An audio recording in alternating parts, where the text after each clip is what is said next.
सिद्धेभ्यः। अहिंसा परमो धर्म की। आचार्य भगवान गुरुदेव श्री विद्यासागर जी मुनि महाराज की। आचार्य श्री समय सागर जी महाराज की। अनुज श्रमण श्री ओंकार सागर जी महाराज की।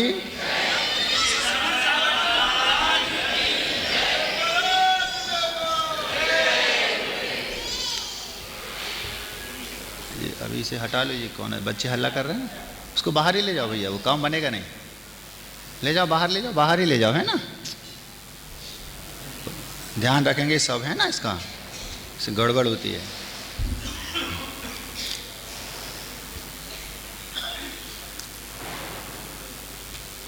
मैं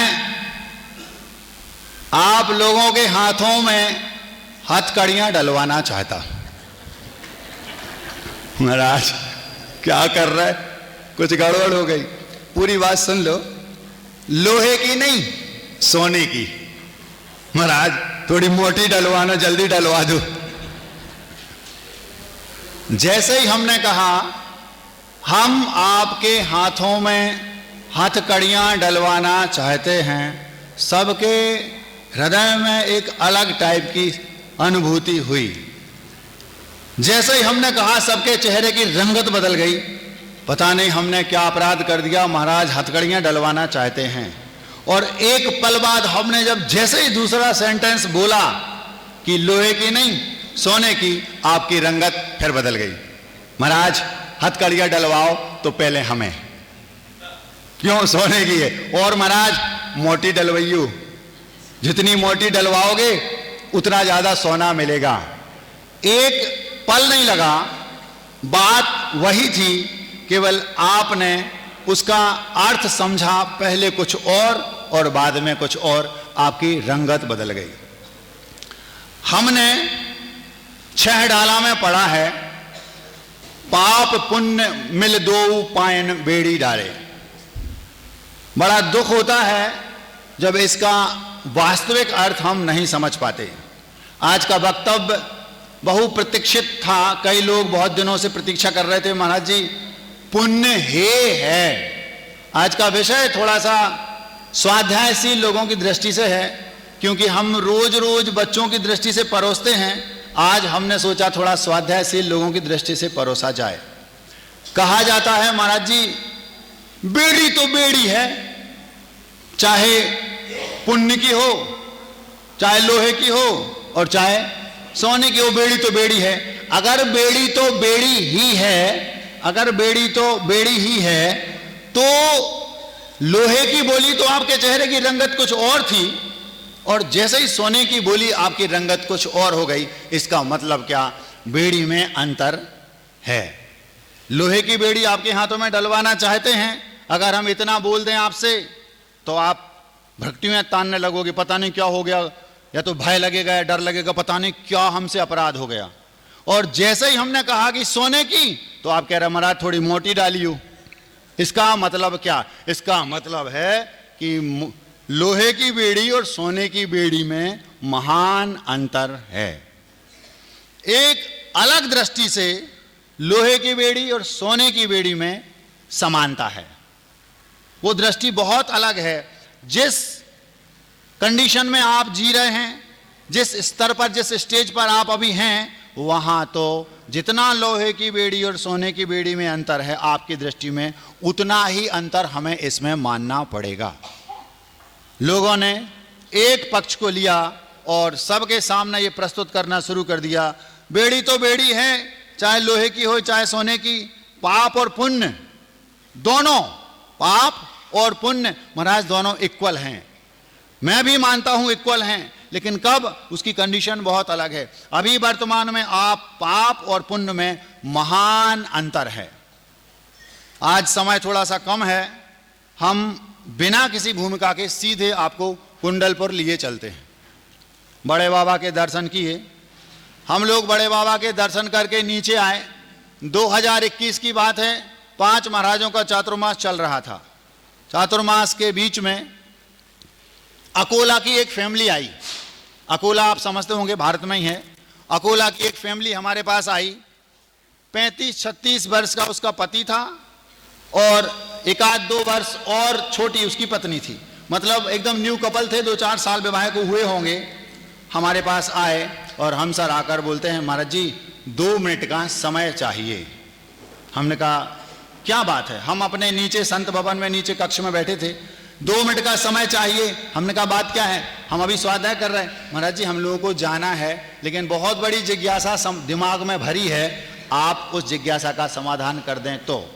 हमने देखा कि दोनों युवा हैं, प्रायः हम युवकों को ज़्यादा समय देते हैं। क्यों? क्योंकि बूढ़े 80 साल के व्यक्ति को समझाने से ज़्यादा फायदा नहीं, क्योंकि वो तो 2-4 साल में निपटने वाले हैं। निपटना समझते हो? लेकिन जो यंग बच्चे हैं, चाहे वो छोरे हों चाहे वो छोरियां हों, यदि वो उनको समझाया जाए तो लंबे समय तक उनको जीवन जीना है, तो उनको समझाना सार्थक कहलाएगा। जैसे ही हमने देखा, हमने कहा हम स्वाध्याय कर रहे हैं, हम इसको बाद में किसी को समझाएंगे तो बूढ़े बाड़े लोगों को समझाएंगे, लेकिन इसकी खुद की जिज्ञासा है। हमने उसको इशारा किया, स्वाध्याय बंद कर दिया थोड़ी देर के लिए। हमने कहा स्वाध्याय संबंधी, हाँ महाराज जी स्वाध्याय संबंधी जिज्ञासा है, आ जाओ। दरवाजा उनने खोला, महाराज जी दरवाजा अंदर से बंद कर लें क्या? पति पत्नी दोनों थे। हमने कहा ठीक है, कोई डिस्टर्ब ना करे, कोई बड़ी बात होगी। वे दोनों पति पत्नी जो अकोला के थे, न्यू कपल था, वे स्वाध्यायशील थे। आप ये मत समझना कि मेट्रो सिटीज में या बड़ी सिटियों में लोग स्वाध्यायशील नहीं हैं। जिनके पास घर की बुद्धि है, जिनको पकड़ है, वे कहीं भी हों वे उसको छोड़ते नहीं। तो पूछा कहाँ से आए? महाराज जी अकोला से। महाराज जी हम लोग पति पत्नी हैं। अच्छा। महाराज जी 3-4 साल, हमें विवाह को 4-5 साल हो गया है। बहुत अच्छा। महाराज जी हम लोग पहली बार कुंडलपुर के बड़े बाबा के दर्शन करने आए। 2021 कुंडलपुर चातुर्मास की बात है। ठीक है, क्या समस्या है? महाराज जी एक प्रश्न है। क्या? महाराज जी हम लोग ऑनलाइन स्वाध्याय करते हैं। बहुत अच्छा। कौन पढ़ाता? एक पंडित जी। तो महाराज जी उन्होंने ये पढ़ाया है, पुण्य सोने की बेड़ी है और पाप लोहे की बेड़ी है। बेड़ी तो दोनों हैं, दोनों इक्वल हैं। भगवान की पूजन करोगे, भगवान का अभिषेक करोगे, महाराज को आहार दान दोगे, तीर्थ यात्रा करोगे, आदि आदि, इन सब से पुण्य संचय होता है और पुण्य तो हे है। तो वो हमसे बोले, महाराज जी जैसे ही हम मंदिर में गए, भगवान आदिनाथ बड़े बाबा की प्रतिमा देखी, प्रतिमा को देखते ही गदगद भाव आया, मन में भाव आया कि विधान कर लें। हमने विधान भी किया। 2 घंटे उठने का मन नहीं हुआ, 2 घंटे भक्ति भाव से हमने पूजन की, लेकिन मन में एक शंका है, महाराज जी इससे तो पुण्य संचय हुआ, वो तो लोहे की सोने की बेड़ी है, वो तो हे है। महाराज जी हमें समझ में नहीं आता इस क्वेश्चन का आंसर आखिर है क्या। जैसे ही उन्होंने ये कहा, हमने उनसे ये कहा, भैया मुझे ये बताओ, ये तुम्हें किसने पढ़ाया कि पुण्य हे है? महाराज जी हम ऑनलाइन स्वाध्याय करते हैं, एक पंडित जी, उनको हम फॉलो करते हैं, रोज उनकी क्लास अटेंड करते हैं, उनने पढ़ाया।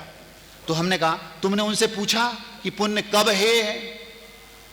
महाराज जी वो तो ये बोलते हैं कि जैसे लोहे की बेड़ी पाप, ऐसी सोने की बेड़ी पुण्य। पाप और पुण्य, पाप पुण्य मिल 2 पायन बेड़ी डाले, ऐसा 6 ढाला में भी लिखा है। हमने उनसे कहा, उनका कहना था कि महाराज जी भगवान की पूजन करेंगे, अभिषेक करेंगे तो इससे पुण्य संचय होगा, और पुण्य तो बेड़ी है, हम क्या करें? फिर हमने कहा टाइम है। हाँ, हमने घंटे भर का उनको टाइम दिया होगा, उनको बैठाया और उनको समझाया। क्या समझाया वो हम आप सबको समझाना चाहते हैं। सबसे पहले हमने आपसे कहा हम आपको हथकड़ी लगवाना चाहते हैं। तो हथकड़ी किसकी? लोहे की। लोहे की बोली, आपका दिमाग खराब हो गया, और 2 मिनट बाद बोला कि नहीं सोने की, आपकी सोच बदल गई। जैसे व्यवहारिक दृष्टि से आपको हम कहें कि ये लोहे की बेड़ी आपको डाल दी और सोने की डाल दी, जितना अंतर आपको लोहे और सोने की बेड़ी में आपको खुद समझ में आ रहा है, बस इतना ही अंतर दोनों में है। बेड़ी तो दोनों है, ये हम भी मानते हैं।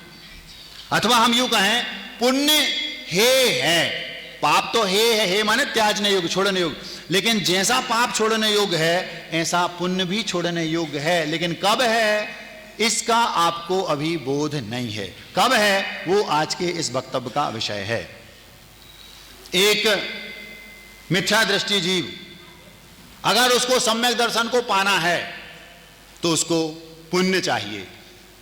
जब तक उसका पुण्य नहीं होगा वो सम्यक्त को पा नहीं सकता। हम इसको विस्तार से इसलिए नहीं बताएंगे, जिसको इसमें क्वेश्चन उठे, थोड़ा सा अलग टाइप का आज का विषय है, स्वाध्यायशील लोगों की दृष्टि से है। अगर मान लो इसमें किसी को क्वेश्चन उठता है तो वो अलग से आके पूछ सकता है। उन्होंने कहा पुण्य और पाप दोनों बेड़ी हैं, तो हमने उनसे कहा ठीक है, हम मानते हैं पुण्य पाप दोनों बेड़ी हैं। ये बताओ, एक मिथ्या दृष्टि जीव है और वो भी मनुष्य नहीं, तिर्यंच भी एक इंद्री निगोदिया मान लो, या फिर पृथ्वी जल अग्नि वायु वाला, अगर उसको मनुष्य पाना है तो उसको पाप से मिलेगा कि पुण्य से? पुण्य से मिलेगा। अगर उसको एक इंद्री से दो इंद्री बनना है तो दो इंद्री बनना पुण्य से मिलेगा। थोड़ा सा ऊपर उठाना, फिर 2 से 3 बनना है तो भी पुण्य चाहिए, बिना पुण्य के वो उसी में जा रहेगा। फिर पंचेंद्री बन गया लेकिन पशु बन गया, पंचेंद्री बन गया, ये तो पुण्य से बना लेकिन वो पशु बना। पंचेंद्री में उसको मनुष्य बनना है तो मनुष्य बनने के लिए अलग पुण्य चाहिए।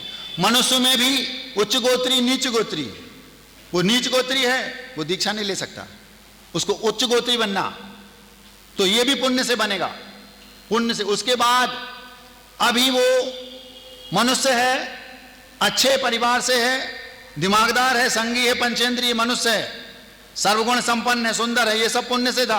अब मिथ्या दृष्टि है, उसको सम्यक दर्शन प्राप्त करना, उसकी सच्ची सही जो सच्चे देव हैं उन पर उसकी श्रद्धा प्रगाढ़ हो, इसके लिए भी उसको पुण्य चाहिए। फिर उसके बाद जब इसकी श्रद्धा प्रगाढ़ हो गई, अब उसको मान लो आगे बढ़ना है, वैराग्य हो गया, उसको दीक्षा लेनी है, तो दीक्षा के लिए पुण्य चाहिए। बिना पुण्य के दीक्षा हो नहीं सकती। फिर चलो पुण्य के बाद दीक्षा भी हो गई, अब दीक्षा लेने के बाद आचार्य महाराज से दीक्षा हो गई, ये भी पुण्य था। कई लोगों की दीक्षा, बहुत सारे देश में आचार्य महाराज हैं, लेकिन आचार्य विद्यासागर जी महाराज से दीक्षा लेने के लिए विशेष पुण्य चाहिए, वो भी हो गई। अब बस अब पुण्य है यहां छोड़ दे पुण्य नहीं, फिर दीक्षा का निर्वाह करने के लिए भी पुण्य चाहिए। कैसा? दीक्षा है, अब पुण्य नहीं है, पुण्य बिल्कुल समाप्त है, हम आहार लेने गए, पहले गिलास में अंतर आए, कोई बात नहीं, दूसरे दिन फिर पहले गिलास में अंतर आए, फिर तीसरे दिन फिर अंतर आए, 15 दिन 20 दिन अंतराय आएगा, या तो निपट जाएंगे, निपटना समझते हो, या तो निपट जाएंगे, और या फिर वो अगर कमजोर होगा तो कपड़े पहनकर घर चला जाएगा। दीक्षा के लिए पुण्य चाहिए, दीक्षा का निर्वाह करने के लिए पुण्य चाहिए। अब उसको विहार करना है, विहार करने के लिए शरीर में ताकत चाहिए, वो कहां से आएगी? पुण्य से। नहीं तो शरीर है, मनुष्य जैन है, लेकिन शरीर में हिम्मत नहीं कि वो चल सके, पुण्य चाहिए। दीक्षा का निर्वाह करने के लिए पुण्य चाहिए। उसके बाद वज्र वृषभ नारा सहनन हो, ये पुण्य से मिलता है। चौथा काल हो, ये पुण्य से मिलेगा। अभी हमारे पास देखो, आचार्य विद्यासागर जी से दीक्षा ले ली और चलने की भी सामर्थ्य है, अंतराय उपवास आदि भी सब अच्छे से पालन हो जाता है, लेकिन हम आज भगवान नहीं बन सकते, केवल ज्ञान प्राप्त नहीं कर सकते। क्यों? वज्र वृषभ नारा सहनन नहीं है, ये पुण्य का अभाव है। तो उसको पुण्य को उसको वज्र वृषभ नारा सहनन, जिससे केवल ज्ञान होता है, मतलब आपकी भाषा में कहें कि वो स्टील बॉडी, अभी हमारी बॉडी कौन सी है? घास फूस की फुसफुस बॉडी, और वज्र वृषभ नारा सहनन स्टील बॉडी होती तो फिर उस भाव में हम केवल ज्ञान प्राप्त कर। और चौथा काल चाहिए, हम पंचम काल में जन्म लिए, अभागे थे, अगर पुण्य होता तो चौथे में जन्म लेते। अब चौथा काल है, वज्र वृषभ नारा सहनन है, दीक्षा भी ले ली, अच्छे महान गुरु से ले ली, उन्हें सही शिक्षा दी, सब कुछ सही है। अब केवल ज्ञान प्राप्त करने के लिए ध्यान लगाना है। ध्यान लगाने की शक्ति पुण्य से आएगी। अगर पुण्य नहीं है तो लगाओगे कहां? बैठ जाओगे, शरीर में सामर्थ्य नहीं है। अब इसके बाद अभी भी पुण्य समाप्त हो गया महाराज, अब तो पुण्य की जरूरत नहीं है, और पुण्य की जरूरत है। इसके बाद जैसे ही दीक्षा हुई, ध्यान लगाया, केवल ज्ञान प्रकट हो गया। उन मुनिराज को केवल ज्ञान प्रकट हो गया, और केवल ज्ञान प्रकट होने के बाद अभी उनका जीवन बाकी है। अभी उनको, अब महाराज जी पुण्य समाप्त कर दें, पूरा पुण्य उनका समाप्त कर दें। आयु कर्म जितना बचा वो पुण्य प्रकृति है। 14वें गुणस्थान के अंतिम समय तक पुण्य की जरूरत है। जब तक आप भगवान ना बन जाएं तब तक पल पल पर आपको पुण्य चाहिए। और ये पढ़ाया लिखाया जा रहा है कि पुण्य तो है जैसी सोने की बेड़ी वैसी लोहे की बेड़ी, दोनों बराबर हैं। अगर मान लो भगवान की पूजन करने से पुण्य संचय होता है और वो पुण्य है, महाराज को आहार दान देने से पुण्य संचय होता है, वो है, और धार्मिक अच्छे काम करने से, सोशल वर्क जिससे लोगों का कल्याण हो, जिससे करुणा का प्रचार प्रसार हो, इन कार्यों को करने से पुण्य संचय होता है, और पुण्य तो है तो हम ये नहीं करेंगे तो क्या फिर डांके डालोगे, चोरियां करोगे, क्या करो, कुछ तो करना पड़ेगा। भगवान की पूजा करने से पुण्य संचय होता है, पुण्य है तो भगवान की पूजन तो करोगे नहीं, तो उस समय क्या करोगे, क्रिकेट खेलोगे, तो फिर पाप करें क्या? बात समझ में आ रही? पाप और पुण्य दोनों बेड़ियां हैं, एक लोहे की बेड़ी है पाप और सोने की बेड़ी है पुण्य। मानते हैं कि दोनों बेड़ियां हैं, लेकिन पाप है त्यागने योग है, लेकिन पुण्य उपादेय है। संसार दशा में पुण्य परम परम परम उपादेय है, मतलब हमारे लिए अति आवश्यक है। आप लोग सम्यक दृष्टि हैं, आप लोग, आपका परिवार है और आपको मान लो दीक्षा लेने के भाव हैं। कई दादाजी ऐसे आते, महाराज जी दीक्षा लेने का भाव है, सब कुछ घर में संपन्नता है और अनुकूलता पूरी है, लेकिन महाराज कमर हमारी काम नहीं करती। मतलब कमर काम क्यों नहीं कर रही? पुण्य से। बहुत तीव्र अति तीव्र पुण्य चाहिए जब दीक्षा होती है, और बार बार ये कहा जाता है पुण्य तो है। अगर ये पढ़ाया जाएगा कि मंदिर में भगवान की पूजन करने से पुण्य संचय होता है, पुण्य है, तो वो 35 साल का बेटा हमसे बोल रहा महाराज जी मैं पूजन नहीं करूंगा, भजन नहीं करूंगा, आहार दान नहीं दूंगा, तीर्थ यात्रा नहीं करूंगा, तो वो कुछ तो करेगा। वो जो कुछ करेगा पुण्य जिसमें संचय हो वो तो करेगा नहीं, तो फिर क्या करे? तो पाप इकट्ठा करेगा। 3 चीजें होती हैं, एक शुभ, एक अशुभ और एक शुद्ध। अशुभ करेगा पाप संचय होगा, शुभ करेगा पुण्य संचय होगा, और शुद्ध, जहां शुद्ध की बात आए वहां शुभ और अशुभ दोनों ही हैं। लेकिन कब आएगी वो? सुनो, आप लोगों को दिल्ली जाना है, मोदी जी से मिलने नहीं, वो तो मिल नहीं पाओगे। दिल्ली जाना है माना कि किसी मित्र की बारात में नाचने के लिए, उसकी बैंड बजाने के लिए, मतलब उसके बैंड बजते ना जब, तब आपको नाचना है। आपको दिल्ली जाना है, ट्रेन यहां खड़ी है सुसनेर में, स्टेशन नहीं बताते सुसनेर में है ना, कोई बात नहीं, यहां से दिल्ली जाना है, ट्रेन पुण्य है। अब कब है वो? दिल्ली आपका ध्येय है, आपको दिल्ली तक पहुंचना है, आपने शुरुआत की यहां से चलने की, यहां से गए भोपाल आया, भोपाल में ट्रेन छोड़ दो, अब पुण्य है, अभी नहीं है, ठीक है, ललितपुर पहुंच गए, अब पुण्य है, अब छोड़ दो ट्रेन, अभी नहीं छोड़ना। फिर पलवल आ गया, आगरा आ गया, मथुरा आ गया, पलवल आ गया, अब छोड़ दें, अब छोड़ दें, अब छोड़ नहीं, अभी भी ट्रेन नहीं छोड़ना, क्यों? पुण्य जरूरी है अभी। फिर दिल्ली पहुंच गए, आ गया नई दिल्ली स्टेशन, अब पुण्य है। समझ में आ रही बात? आपने शुरुआत की जीवन की, ब्रह्मचर्य व्रत लिया, सम्यक दर्शन प्राप्त किया, व्रती बन गए, महाव्रती बन गए, महाराज बन गए, ध्यान लगा लिया, केवल ज्ञान प्राप्त कर लिया।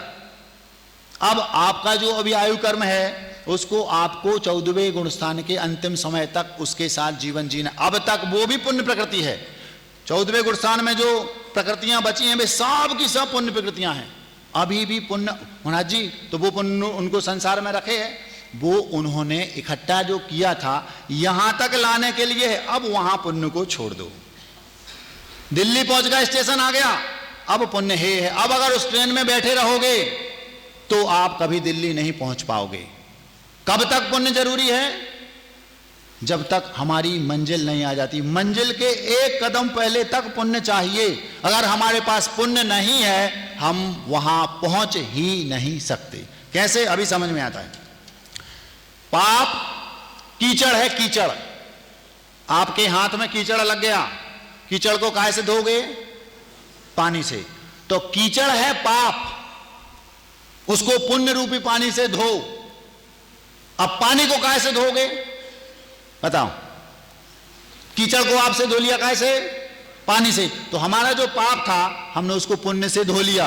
अब पुण्य को काहे से धोगे?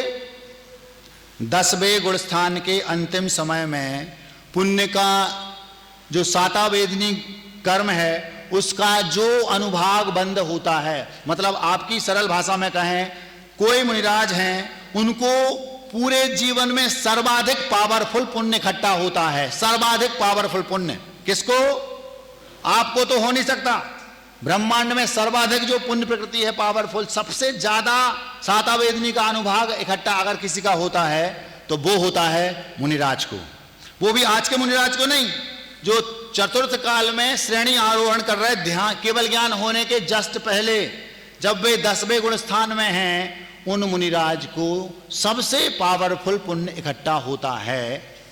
अगर पुण्य है तो मुनिराज को तो उनको जला देना चाहिए ना, पहले नष्ट हो जाना चाहिए था। 10वें गुण स्थान के अंतिम समय तक सबसे पावरफुल पुण्य इकट्ठा होता है। वो पुण्य 11वें, 12वें और 13वें गुण स्थान में। पुराना जो पुण्य था इतनी अप्रत्याशित रूप से उसमें वृद्धि होती है, जो 10वें गुण स्थान के अंतिम समय में बंधा इतना हाई लेवल का पुराना जो पुण्य था वो बढ़ बढ़कर इसके लेवल के बराबर हो जाता है। मतलब इसको हम ये बोलेंगे, एक मुनिराज के 10वें गुण स्थान में जो पुण्य संचय होता है उतना पावरफुल पुण्य कभी दूसरी कंडीशन में संचित नहीं होता। 11वें, 12वें और 13वें गुण स्थान में उसमें अप्रत्याशित रूप से वृद्धि होती है, और 14वें गुण स्थान के अंतिम समय तक, मतलब संसार अवस्था के अंतिम समय तक, अगले समय में उनको सिद्धालय में जाके विराजमान होना है, उस समय तक वो पुण्य उसी कैप लेवल का, उतने पावर का बना रहता है। इसका मतलब क्या हुआ? 10वें गुण स्थान में जो सबसे ज्यादा पावरफुल इकट्ठा किया था, 11वें, 12वें, 13वें में वो है और अप्रत्याशित रूप से वृद्धि हो रही है, और 14वें गुण स्थान मतलब दिल्ली स्टेशन पहुंचने तक वो पुण्य उतना का उतना बरकरार है। अब वो पुण्य अपने आप सूख जाएगा। जैसे कीचड़ से आपने हाथ धोए पानी से, तो पाप को आपने धो लिया, पाप को छोड़ दो, अभी से छोड़ना शुरू कर दो और पुण्य को बढ़ाना शुरू कर दो। बस पुण्य बढ़ाते गए, पानी पूरे पानी से आपने कीचड़ धो दिया। अब हाथ गीले हैं, 14वें गुण स्थान के अंतिम समय तक भी हाथ आपको पहुंचने नहीं पड़ेंगे, 1 मिनट छोड़ दो अपने आप सूख जाएंगे। वो पुण्य आपको अपने आप वहां हे हो जाएगा। जब तक वो पुण्य है तब तक वो सोने की बेड़ी है। उस पुण्य जब तक होगा वो आपको भगवान नहीं बनने देगा। तो सोने की बेड़ी तो है, बेड़ी तो है, लेकिन अभी हमारे लिए सोने की है। लोहा 100 रुपये किलो है और सोना 10-20 लाख कितने का? हम तो भैया पढ़े लिखे हैं नहीं।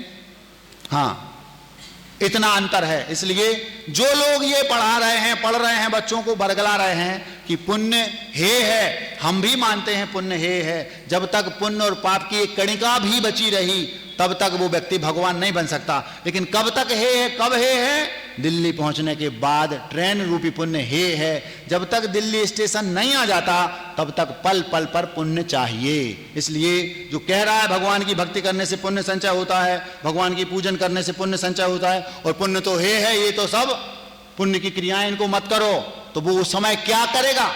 या तो पुण्य की क्रियाएं करेगा या पाप की क्रियाएं करेगा। अगर मान लो उसने ये क्रियाएं बंद कर दी तो फिर क्या वो सप्त व्यसन में डूब जाए?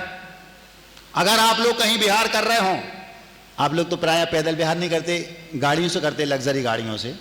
माना कि लग्जरी गाड़ी से आप विहार कर रहे हैं, और मान लो आपको कहीं पर गन्ने का जूस पीने की मन में भाव आ गई, तो गाड़ी धूप में खड़ी करोगे कि पेड़ लगा बाजू में उसकी छांव में खड़ी करोगे? भरम व्रतई पदम दैवम ना व्रतईवत नारकम छाया तपस थयोर वेदार प्रतिपाल यतोर महान।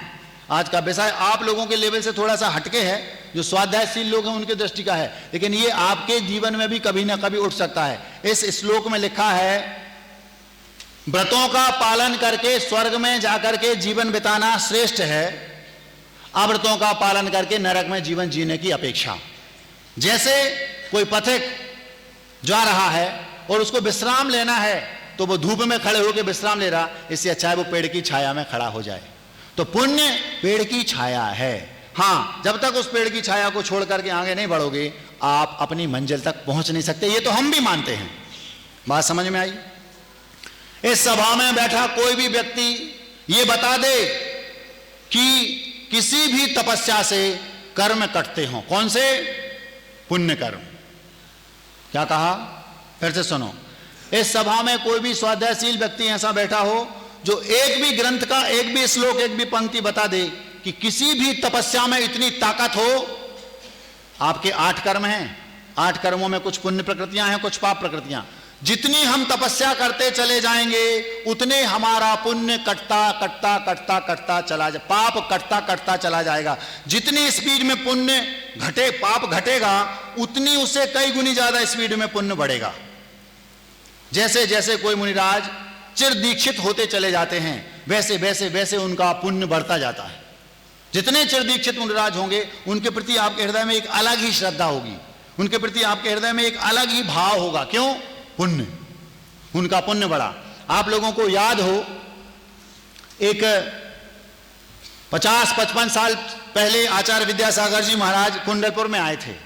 उन्होंने दीक्षा ली थी। इतना पुण्य तो था उनके पास कि उनके पास दीक्षा हो गई और उनका आचार्य महाराज बन गए और 2-4 शिष्य साथ में थे। इतना तो हो गया, लेकिन अपना कमंडल अपने हाथ में लेकर के आए थे। आपको अगर फोटो देखना हो तो देख लेना, 50 साल पुरानी।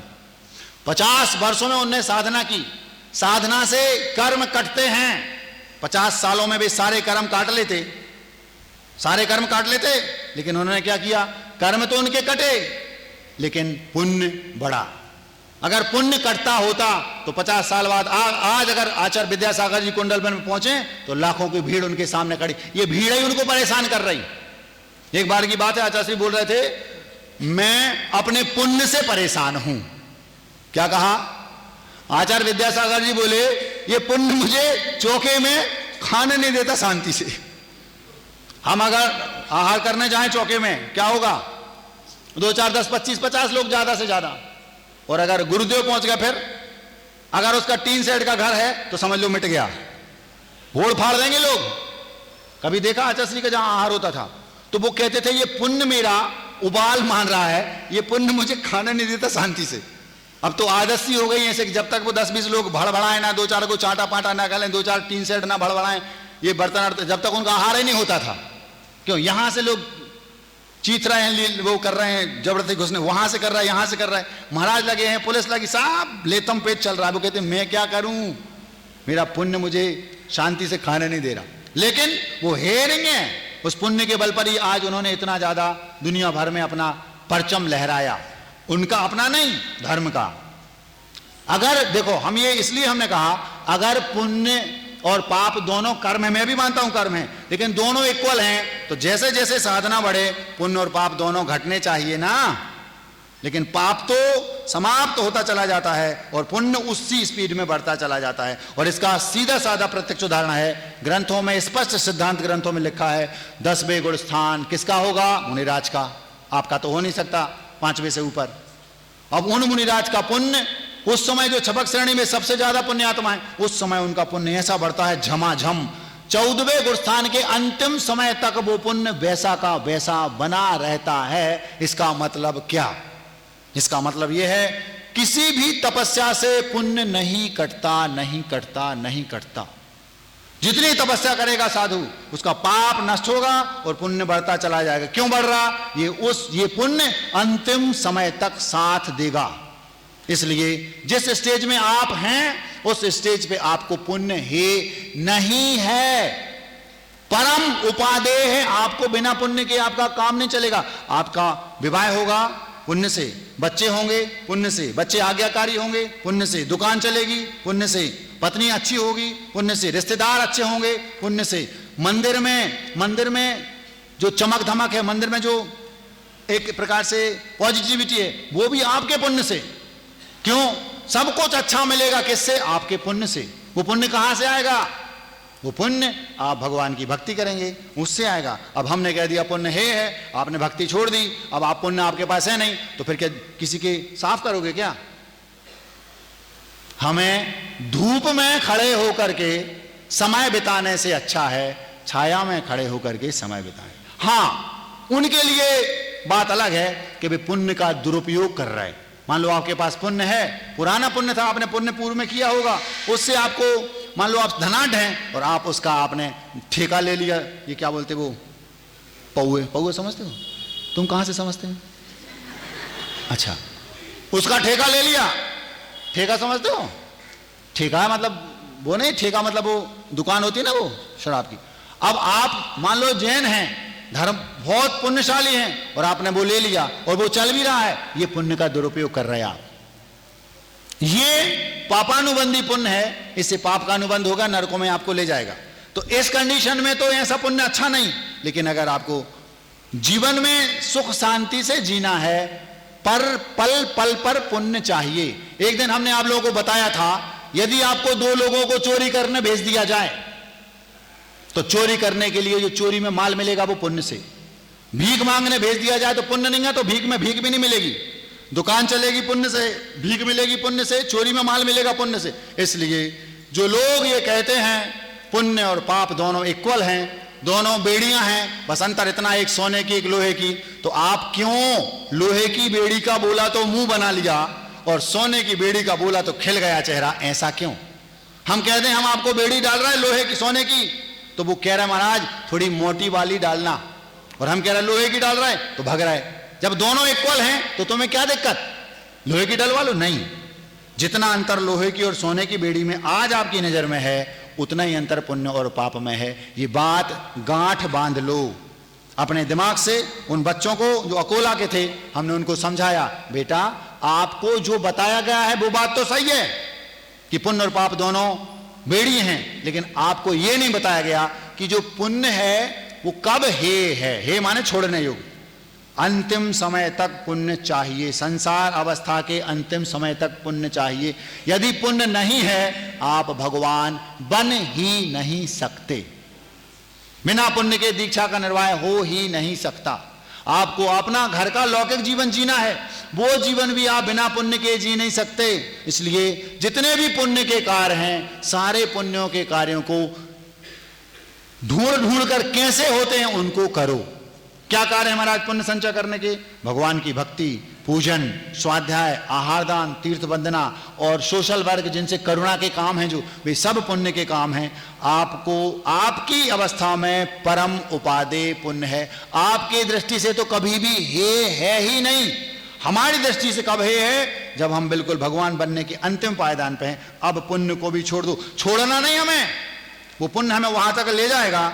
अपने आप वो आएगा स्वीपर नई दिल्ली स्टेशन पे, हाँ भैया गाड़ी आ गया, स्टेशन आ गया, खाली करो, वो सबको खाली करा देगा, आ गया आपका स्टेशन। उस समय तक वो रेल रूपी पुण्य हमारे लिए परम आवश्यक है, उपादेय है, हे नहीं है।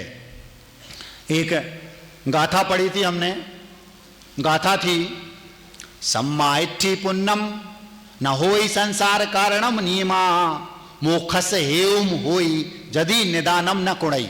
सम्यक दृष्टि का पुण्य नियम से मोक्ष का कारण है।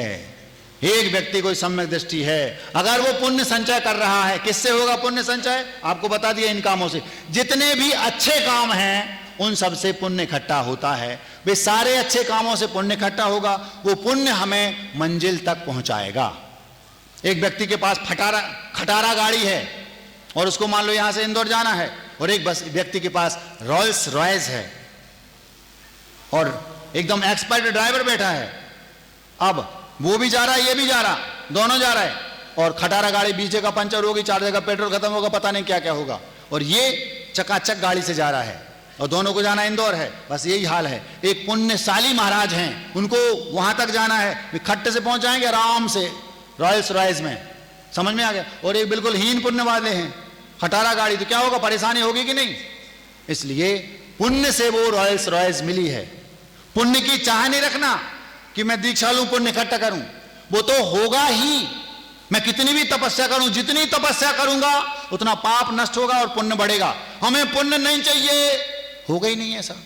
कोई किसान है इतने लोगों में, किसान जब खेत में गेहूं बोता है तो वो गेहूं के लिए गेहूं बोता है, लेकिन भूसा फ्री में मिलता है। लास्ट की जो बाली है, बाली, उस बाली में जो भूसा होता है वो सबसे टेस्टी भूसा होता है। किसी गैया से पूछना, भैया से नहीं, गैया से। भैया ने थोड़ी कभी भूसा खाया, गैया से जाके पूछो, सबसे टेस्टी भूसा होता कहां? वो बाली में जो लगा रहता चारों ओर दाने के अंदर, वो सबसे टेस्टी भूसा, सबसे महंगा वो बिकता है, बताते हैं। हमने तो कभी बेचा नहीं, हमें तो सुना है। हम लोगों के वहां तो गौशालाएं थी आसपास, तो जो खेती में भूसा निकलता था सब गौशाला में जाके फ्री में दे देते थे। आप लोगों के यहां भी ऐसा ही होगा। तो उस समय जो वो बाली में भूसा लगा है वो भूसा पुण्य है, सबसे पावरफुल भूसा वहीं आएगा जो 10वें गुण स्थान में मुनिराज हैं, उनको सबसे पावरफुल इकट्ठा। ये वही 10वें गुण स्थान के मुनिराज हैं, समझ लो कौन। वो पेड़ यहां से बढ़ते बढ़ते बढ़ते बढ़ते दीक्षा ले ली और कहां पहुंच गया, वहां तक। अब वो पुण्य हम उसको नष्ट कर दें, कर नहीं सकते।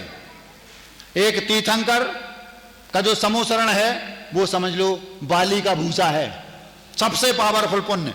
अब तीर्थंकर को नियम है, सिद्धांत है, अगर आप तीर्थंकर बन गए आपको वर्ष पृथक तक, मतलब लगभग 7-8 वर्ष तक तो समोसरण में उपदेश देना ही पड़ेगा। क्यों? वो बाली का भूसा है, हमें नहीं चाहिए ऐसे गेहूं। ऐसे गेहूं आते नहीं, सिस्टम है ये। हम तपस्या से नष्ट कर दें, कर नहीं सकते, पुण्य है, पाप तो नष्ट कर सकते हो। तो तीर्थंकर को भी वो पुण्य जो इकट्ठा हुआ है वो वर्ष पृथक तक तो 7-8 वर्ष तक तो उनको उपदेश देना ही पड़ेगा। वे चाहें भी कि मैं इस पुण्य को छोड़ दूं तो छोड़ नहीं सकते।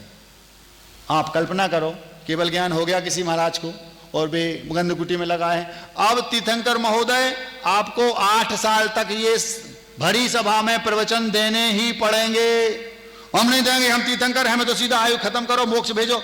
नहीं जा सकते। क्यों? सिस्टम यही है। वो गेहूं कच्चे हैं, अभी बाली में जो भूसा है उस भूसे के कारण वो गेहूं पकेंगे, अभी टाइम है। तब तक ये पुण्य का भोग नहीं रहे वो बुद्धि से, लेकिन वो पुण्य है, अभी वो भोगना पड़ेगा। वो पानी है, वो सूखेगा अपने आप। जब तक आयु कर्म नहीं होता समाप्त तब तक वो बना रहता है। आप लोगों से फाइनली ये कहना है, सम्यक दृष्टि का पुण्य संसार का कारण नहीं है, नहीं है, नहीं है। उन बच्चों को और जितने लोगों ने ऑनलाइन ये सुना होगा कि भगवान की पूजन मत करो, अभिषेक मत करो, मंदिर मत जाओ, ये तो पुण्य की क्रियाएं हैं, इससे पुण्य संचय होगा, पुण्य तो बेड़ी है। उनको ये समझाओ, बेड़ी तो है, हे तो है, त्यागने योग्य है, लेकिन कब ये पता कर लो।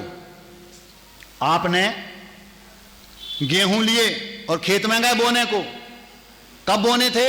जब हम उसमें जो ट्रैक्टर आगे चलने लगा, अब वो मशीन नीचे घुस गई, तब डालना है गेहूं। और आप सीधे पहुंचे, गेहूं तो खेत में डालनी है, पहले से डाल दो ऐसे ही, क्या होगा? सब सड़ जाएंगे। किस समय हमें छोड़ना है इसका ज्ञान होना चाहिए। अगर आप पलवल में उतर गए, आगरा में उतर गए, ललितपुर में उतर गए, झांसी में उतर गए, बीना में उतर गए अथवा मथुरा में उतर गए, आप दिल्ली पहुंच नहीं पाएंगे। क्यों? पुण्य को अभी छोड़ना नहीं। ये हम लोगों के लिए है, तुम्हारे लिए तो किसी भी कंडीशन में पुण्य की परम आवश्यकता है। इसलिए जो व्यक्ति ये कहता है पुण्य है, उसे ये नहीं मालूम, उसको ये बताना चाहिए कि पुण्य कब है। समझ में आ रहा? आप लोग, दूसरी गाथा बोलता हूं, पहली क्या? सम्मा इट्ठी पुण्यम, देवसेन महाराज ने भाव पहाड़ में लिखी गाथा का, फिर से बोलते हैं, सम्मा इट्ठी पुण्यम न होई संसार कारणम नीमा मोक्षस हेउम होई यदि निदानम न कुड़ई। इसका अर्थ है, एक सम्यक दृष्टि का जीव का जो पुण्य है वो नियम से मोक्ष का कारण है, संसार का कारण नहीं है। अगर आप सम्यक दृष्टि हैं, पुण्य इकट्ठा कर रहे हैं, तो ये जीवन आपका झमाझम बीतेगा और ये पुण्य आपको भगवान बना देगा, नियम से भगवान बनाएगा। और आप कह रहे पुण्य है। जब ये बात हमने उनको बताई, बोले महाराज जी आज के बाद मैं उनको सुनूंगा ही नहीं। होता क्या है, आप लोग अब बताओ, वो माइंडेड लड़का और वो उसमें गाफिल हो गया, कितने मीठे शब्दों में उसको समझाया गया होगा, सोचो तो। दूसरा उसी में दूसरी गाथा लिखी, तमहा सम्मा इट्ठी पुण्यम मोक्षस हेउम होई इहनाउण गेहथो पुण्यम चाउरंग जनतेण। इसका अर्थ है, इसलिए सम्यक दृष्टि का पुण्य मोक्ष का ही कारण है। यह जानकर हे गेहथो, इहनाउण गेहथो, यह जानकर हे गृहस्थो, हे श्रावको, पुण्यम चाउरंग जनतेण, जैसे बने वैसे पुण्य का संचय करो। पागलों की भांति लग जाओ। कहां से पुण्य आता है? सारा खेल पुण्य का है। बस पुण्य इकट्ठा करो, जितना पुण्य इकट्ठा होगा उस पुण्य का सदुपयोग करोगे। अगर सम्यक दृष्टि हो, नियम से वो पुण्य तुम्हें दिल्ली तक भेज देगा, मतलब भगवान बना देगा। और तुमने कहा पुण्य तो है, पुण्य को छोड़ दो, फिर क्या भीख मांगोगे? पैसा आता है तो पुण्य से, घर में संपन्नता है तो पुण्य से, और पुण्य को तुमने छोड़ दिया तो फिर क्या पाप करोगे? बात समझ में आ रही? विषय आप लोगों के लेवल से ऊपर का है, जो स्वाध्यायशील लोग हैं उनके दृष्टि का है, लेकिन पुण्य है मैं भी मानता हूं, लेकिन कब है ये आप अभी समझ नहीं पा रहे। उन बच्चों को समझाओ कि पुण्य कब है। अभी तो पुण्य परम परम उपादेय है, हमारे लिए प्रतिपल पुण्य की जरूरत है। जैसे बने वैसे है गृहस्थो पुण्यम चाउरंग जनतेण, यत्न पूर्वक पुण्य का संचय करो। वो सौधर्मेंद्र पागलों की भांति पुण्य संचय कर रहा वहां नंदीश्वर आदि में। क्यों? उसको मालूम है कब तक मैं इन तीर्थंकरों के कल्याणक मनाता रहूंगा, मुझे तो पुण्य इकट्ठा करके खुद पुण्यात्मा बन के दीक्षा लेके भगवान बनना है, दूसरों को मैं कब तक भगवान बनाता रहूंगा, ये वो सोच रहा है। इसलिए पूरे वक्तव्य का सार ये निकला, सारा खेल है पुण्य का। इसलिए आप लोगों के लिए पुण्य परम उपादेय है। जैसे बने वैसे पुण्य संचय करो, पूजा करो उससे पुण्य संचय होगा, आत्म कल्याण की भावना से उपवास रखो उससे पुण्य संचय होगा, व्रतों का पालन करो जैसे आचार्य विद्यासागर जी ने किया, बेहिसाब पुण्य इकट्ठा किया। पुण्य इकट्ठा करने की भावना नहीं रखना, आत्म कल्याण की भावना रखना, पुण्य तो अपने आप इकट्ठा होगा ही। हम क्या चाहते हैं कि पुण्य इकट्ठा करें? नहीं, लेकिन हम जितनी अच्छी साधना करेंगे उतना और उच्च क्वालिटी का पुण्य इकट्ठा होगा। हम चिल्ला के कहें हमें नहीं चाहिए, तो भी वो सिस्टम यही है, बिना भूसे के गेहूं आएगा नहीं। समझ में आ रहा? फिर हम उसको कब छोड़ेंगे? आपको नहीं छोड़ना, आप तो पुण्य के माध्यम से पाप को धो लो, कीचड़ को पानी रूपी पुण्य से धो लो, और वो पानी के हाथ हैं 2 मिनट में अपने आप साफ सूख जाएंगे। पुण्य को छोड़ना नहीं पड़ता, वो अपने आप फल देके नष्ट हो जाएगा। आप लोगों को एक उदाहरण आ गया बच्चों की दृष्टि से, उस छोटे से उदाहरण को हम दिए देते हैं ताकि ये बच्चे खिलखिला जाएंगे। आज इनके लेवल से थोड़ा सा ऊपर का विषय था, उनके चेहरे हमें अलग दिख रहे, समझ में आ गया। तो हमें सबका ध्यान रखना पड़ता, भाई ये सब प्रकार के ग्राहक होते हैं। एक नाविक था, नाविक तो एक सज्जन जो विद्वान थे, पुण्यवान थे, वे सज्जन नाव पार करके, उनको नदी पार करके कहीं जाना था। बैठ गए नदी में नाव में, भैया उस पार ले चलोगे? क्यों केवट साहब, केवटिया जी? हाँ हाँ बाबूजी, क्यों नहीं, बैठो। बैठ गए। अब रास्ता थोड़ा लंबा था, नाव में थोड़ा सा चल दिए। थोड़ा सा चले तो वे पूछते हैं, अब जो भीतर इसके भरा होता ना ज्ञान, वो उचकता है, ज्ञान उचकता है, वो शांति से बैठने नहीं देता। पूछा क्यों? वो धीरे से, जब थोड़ी नाव चली तो धीरे से वो विद्वान थे जो सज्जन, वो बोलते हैं क्यों आपको हिंदी आती है? अब वो तो गांव का वो था, बुंदेली होगा या जो भी होगा, उसको नहीं आती होगी। तो उसने अपने तरीके से जैसे भी इशारा करके बोल दिया कि साहब हमें नहीं आती। क्या बोला? वो जो विद्वान थे जो नाव में बैठे हैं, अब समय पास करना है, नाव तो चल ही रही, तो उससे पूछते हैं क्यों तुम्हें हिंदी आती है? वो बोलता है बाबूजी, अपने तरीके से उसने अपनी भाषा में बोल दिया इशारा करके, बाबूजी नहीं आती। तो ये जो विद्वान थे ये बोलते हैं तुम्हारा 25% जीवन किसी काम का नहीं है, तुम्हें हिंदी नहीं आती तो तुम्हारा 25% जीवन व्यर्थ है। फिर थोड़े चले, थोड़े से आगे चले, और फिर वो विद्वान को वो जो ज्ञान था वो हिलोरें लगा रहा था। फिर बोले क्यों तुम्हें संस्कृत आती है? तो उसने इशारा कर दिया नहीं। तो ये बोलते हैं तुम्हारा 50% जीवन व्यर्थ है। अब वो बेचारा चुप रह गया, कुछ नहीं बोला, अपना नाव खेरा है। थोड़े और आगे बढ़े तो इनको वो फौरन का ज्ञान उचका, क्यों तुम्हें प्राकृत आती है? नहीं आती, तुम्हारा 75% जीवन व्यर्थ है। अब थोड़े और आगे बढ़े, जैसे ही थोड़े और आगे बढ़े तब तक थोड़ा उस नल समंदर में या जो सरोवर था या जो नाव थी, नदी थी, उसमें लहरें चली, थोड़ा मौसम थोड़ा गड़बड़ा गया। जैसे मोहन गड़बड़ाया वो बिल्कुल बीच में पहुंच गए जी, नाव थोड़ी हिलने डुलने लगी। अब वो इनसे पूछता है क्यों बाबूजी तुम्हें तैरना आता है? बोले नहीं। बोले तुम्हारा 100% जीवन। समझ में आ रही? हर कदम पर पुण्य चाहिए। लेकिन मजे की बात देखो, मजे की बात यहां हो गया। अब वो जो खेवटिया था उसको तैरना आता था, लेकिन उसके पास पुण्य नहीं था। और ये जो बाबू थे इनको तैरना नहीं आता था, लेकिन इनके पास पुण्य था। आप लोग क्या सोच रहे? पिक्चर खत्म हो गई? पिक्चर अभी बाकी। क्या बाकी है? जैसे ही उसने कहा कि तुम्हें तैरना आता है, बोला नहीं, तो बोले तुम्हारा 100% जीवन बर्बाद है। तो वो कहता है अब मतलब, वो कहता है बाबूजी नाव हिलोने ले रही है, 2, 5, 10 मिनट में नाव पलट जाएगी, तूफान बहुत तेज आ रहा है और आप निपट जाएंगे, मैं कुछ नहीं कर सकता, मुझे तो तैरना आता, मैं तो ये चला। और उसने डुबकी लगाई और चल दिया। और नाविक तो वो जो खेवटिया था, क्या नाम, वो आगे चला, किनारे पर पहुंचा, मगरमच्छ था, खा लिया। समझ में आया? तैरना तो आता था लेकिन पुण्य नहीं है, निपट गया। और ये इसको तैरना नहीं आता था, वो बैठा रहा, नमोरियंताड़म करता रहा, पुराना पुण्य तो था ही, नमोरियंताड़म कर रहा था। थोड़ी देर में तूफान शांत हो गया और धीरे धीरे वो लहरों के माध्यम से नाव अपने आप किनारे पे पहुंच गया, उतर गया, बच गया। क्यों बचा? पुण्य का सारा खेल है बंधु, पुण्य ही पूजा जाता है। इसलिए पागलों की भांति पुण्य संचय करो, जैसे बने वैसे पुण्य संचय करो, आहार दान दो, तीर्थ यात्रा करो, भगवान की भक्ति करो, विधान करो। अभी सुनने में आया है आपके यहाँ सिद्ध चक्र महामंडल विधान है, दुकान बंद करके भी वो ऐसी आराधना होती है, उससे ऐसा झमाझम पुण्य इकट्ठा होता है, भाव भाव में उसका खा नहीं पाओगे। हाँ, इसलिए आप लोगों की स्टेज में जिस स्तर पर आप हैं वहां पुण्य परम उपादेय है। किसी भी कंडीशन में आपके लिए तो है ही नहीं। इसीलिए आपने कहा महाराज लोहे की नहीं सोने की बेड़ी हो तो मोटी मोटी हो, थोड़ी वजनदार वो बांधना, हमें बंधवा दो, हथकड़ियां डलवा दो महाराज, ये बोलोगे आप, क्यों? सोने की है। समझ में आ गया? आज के लिए इतना पर्याप्त है। कभी भी कोई कहे पुण्य है तो उसको ये कहो बिल्कुल है, लेकिन कब है ये बता देना।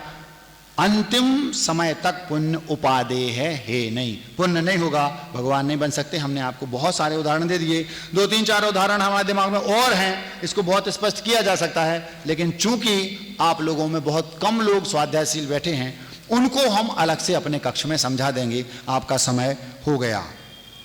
शीर्षक है पुण्य का सारा खेल है बंधु, पुण्य ही पूजा जाता है। क्या शीर्षक है? पुण्य का सारा खेल है बंधु, पुण्य ही पूजा जाता है। जिसकी लाठी भैंस उसी की दुनिया की यह रीति है, जिसकी लाठी भैंस उसी की दुनिया की यह रीति है, उसका दोष कभी ना दिखता जिससे हमको प्रीति है। 4 बेटे हैं, एक बेटा गड़बड़ करता है लेकिन मां को ज्यादा चाहता है, उसको दोष नहीं दिखेंगे। और जो अच्छा है लेकिन मां को प्यारा नहीं, मान लो कम प्यारा है, वैसे तो सारे बेटे मां को प्यारे होते हैं, कम ज्यादा होता है तो वो उसकी गलतियां निकालेगी। प्रायः ऐसा होता है, क्यों? उसका पुण्य है। जिसकी लाठी भैंस उसी की दुनिया की यह रीति है, उसका दोष कभी ना दिखता हमको जिससे प्रीति है। खून 125 माफ है उसको, खून 125 माफ है उसको जो हमको मन भाता है। खून 125 माफ है उसको जो हमको मन भाता है। पुण्य का सारा खेल है बंधु, पुण्य ही पूजा जाता है।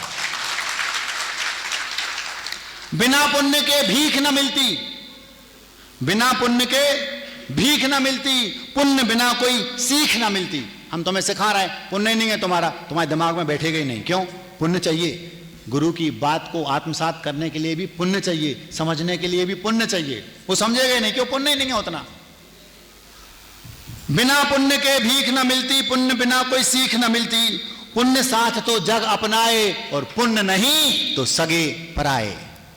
अगर पुण्य साथ में है तो संसार के सारे लोग कहते हैं हम आए हम आए हम आए, और पुण्य नहीं है बहुत दूर के हैं।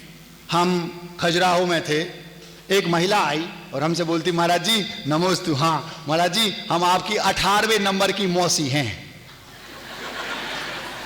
हमने कहा हमारी तो 4 मौसी थी, 18वें नंबर की कहां से आ गई? तो फिर उन्होंने बताया वो कक्का वो फूफा वो ये बिल्कुल सगे हैं 18वें नंबर की, सबसे छोटे हम ही हैं। हमने सोचा मान लो मैंने दीक्षा ना लेके मैं डाकू बन गया होता मान लो मैं दीक्षा नहीं लिया होता और मैं डाकू बन गया होता, तो जो वे 4 सगी थी वे कहती बहुत दूर के हैं हम नहीं जानते। इसका मतलब क्या? इसका मतलब है पुण्य साथ तो जग अपनाए, पुण्य नहीं तो सगे पराए। इठलाना मत, महाराज जी हमारी बहुत वैल्यू है, पुण्य है सो सब पूछ रहे, नहीं तो घर के लोग नहीं पूछेंगे, ध्यान रखियो। समझ रहे कि नहीं? हाँ, पुण्य बिना पुण्य के भीख न मिलती, पुण्य बिना कोई सीख न मिलती। पुण्य साथ तो जग अपनाए, पुण्य नहीं तो सगे पराए। मुड़ मुड़ जो देखा करता था, मुड़ मुड़ जो देखा करता था, देख मुआ मुड़ जाता है। पुण्य का सारा खेल है बंधु, पुण्य ही पूजा जाता है। उसकी तूती बजती जग में पुण्य का जिस पर है छाता। जिसके पास पुण्य है उसकी तूती बजती है, मतलब इक्कर झुकती है। उसकी तूती बजती जग में पुण्य का जिस पर है छाता। हंस तो चुगता दाना तिनका, कौवा है मोती खाता। क्यों? पुण्य है भाई, पुण्य है तो मोती मिलेंगे, और हंस भी हो तुम, पुण्य नहीं है तो दाना चुनना पड़ेंगे। सारा खेल पुण्य का है। उसकी तूती बजती जग में पुण्य का जिस पर है छाता। हंस तो चुगता दाना तिनका, कौवा है मोती खाता। कौन है कितने पानी में, कौन है कितने पानी में, यह कभी ना देखा जाता है। पुण्य का सारा खेल है बंधु, पुण्य ही पूजा जाता है। तुम कितने पानी में हो यह नहीं देखा जाता, कितने पुण्य आत्मा हो यह देखा जाता है। सारा खेल पुण्य का है। महाराज जी हम इतनी मेहनत कर रहे हैं, सब हो रहा, हम नहीं निकल पा रहे, वो एक बार में निकल गया। पुण्य का खेल है भाई सब। शोहरत इज्जत बंगला गाड़ी उसके जो है ठेठ अनाड़ी। एक अनाड़ी व्यक्ति है लेकिन पुण्यात्मा है, शोहरत भी है, इज्जत भी है, बंगला भी है, गाड़ी भी है। और एक महान खिलाड़ी है लेकिन उसके पास पुण्य नहीं है, ऑलराउंडर है लेकिन कोई पूछ नहीं रहा, क्यों? पुण्य नहीं है। शोहरत इज्जत बंगला गाड़ी उसके जो है ठेठ अनाड़ी, और जीवन भर संघर्ष करे जो हर फन मौला श्रेष्ठ खिलाड़ी। हर फन मौला मतलब ऑलराउंडर। एक ऑलराउंडर है, श्रेष्ठ खिलाड़ी है, लेकिन उसके पास पुण्य नहीं है तो वो संघर्ष कर रहा है। शोहरत इज्जत बंगला गाड़ी उसके जो है ठेठ अनाड़ी, जीवन भर संघर्ष करे जो हर फन मौला श्रेष्ठ खिलाड़ी। हुनरहीन तो मजे लूटता, हुनरहीन तो मजे लूटता, हुनरवान पछताता है। पुण्य का सारा खेल है बंधु, पुण्य ही पूजा जाता है। तो क्या करें महाराज, क्या करें बताओ आप, दिमाग खराब हो रहा है। सारी भागम भाग छोड़कर पुण्य के पीछे भागो तुम। पुण्य है नहीं है आपके लिए, महान उपाधि है, पकड़ो उसको। सारी भागम भाग छोड़कर पुण्य के पीछे भागो तुम। पुण्य जब जहां जैसे आए उस हेतु सब त्यागो तुम। दुकान चल रही हो और पता चला कि विधान हो रहा है, पहुंच जाओ। क्यों? दुकान पुण्य से चलती है, वहां पुण्य मिलेगा। महाराज आए, अरे आहार देने से पुण्य संचय होता है, हम बाद में करेंगे, पहले आहार दे। क्यों पुण्य संचय होगा? भगवान का अभिषेक का टाइम हो गया, पूजन का, जाओ वहां जाएंगे, क्यों? पुण्य वहां से होगा, उसी से दुकान चलेगी। सारी भागम भाग छोड़कर पुण्य के पीछे भागो तुम। पुण्य जब जहां जैसे आए उस हेतु सब त्यागो तुम। पुण्य जेब में है तो फिर मूर्ख विद्वान कहाता है। पुण्य जेब में है तो फिर मूर्ख विद्वान कहाता है। पुण्य का सारा खेल है बंधु, पुण्य ही पूजा जाता है। अहिंसा परमो धर्म की